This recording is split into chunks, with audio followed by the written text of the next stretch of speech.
Diyan yung mapapanood yung mga sayaw ninyo ngayon. So, doon namin ipopost. So, hindi nyo mapapanood yun kung hindi nyo ipapalo. Kaya, pinost namin doon sa wall ninyo. I-follow ninyo lang yun, makikita nyo lahat yung mga sayaw doon. Yung mga nagagandahang mga aladar na natin. By the way, I'm Police Major Marlon Yubananya, the Assistant Chief of the PKG Metro Manila.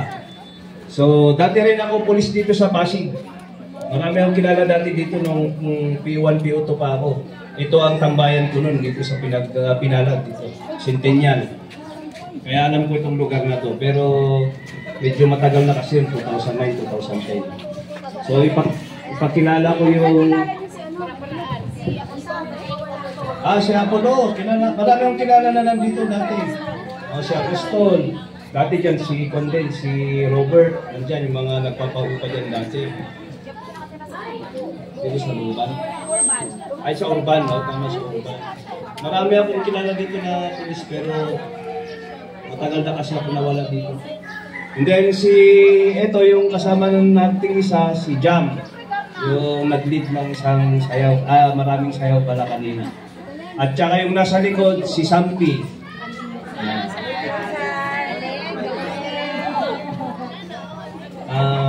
Nakikita ko, parang may birthday. Yes sir, 4 sila.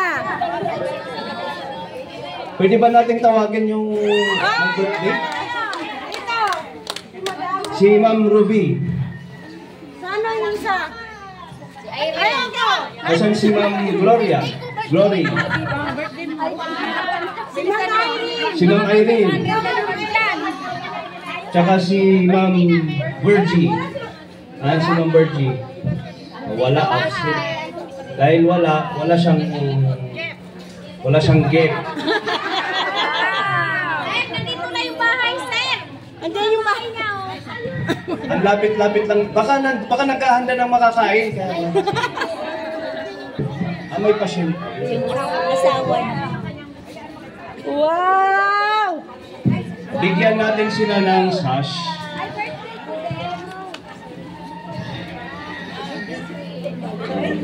So, picturean nyo naman yung mga birthday girl.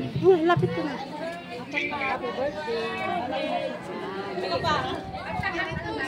Yan. Oh, may pa-flowers pa. Wow!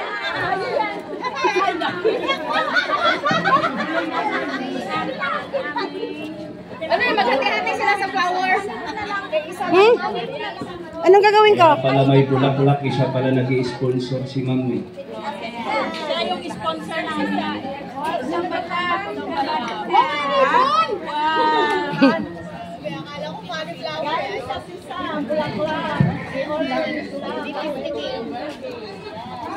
Nangangagat. Ganyan na lang, isas na dinala silang naglagay. Thank you po! Baka dati kasi Ma'am, ikaw naglalagay ng sash, kaya ngayon, ikaw naman ngayon ang nilagyan. With matching flowers pa. May meron daw yan, sir. Pwede na. Sige, hoy. Ate Irene, hindi ka makita, ate. Umusog ka. Ate Ilsa, atras naman hindi kasi maraming kamera. Ang dami namang medyo woman dito.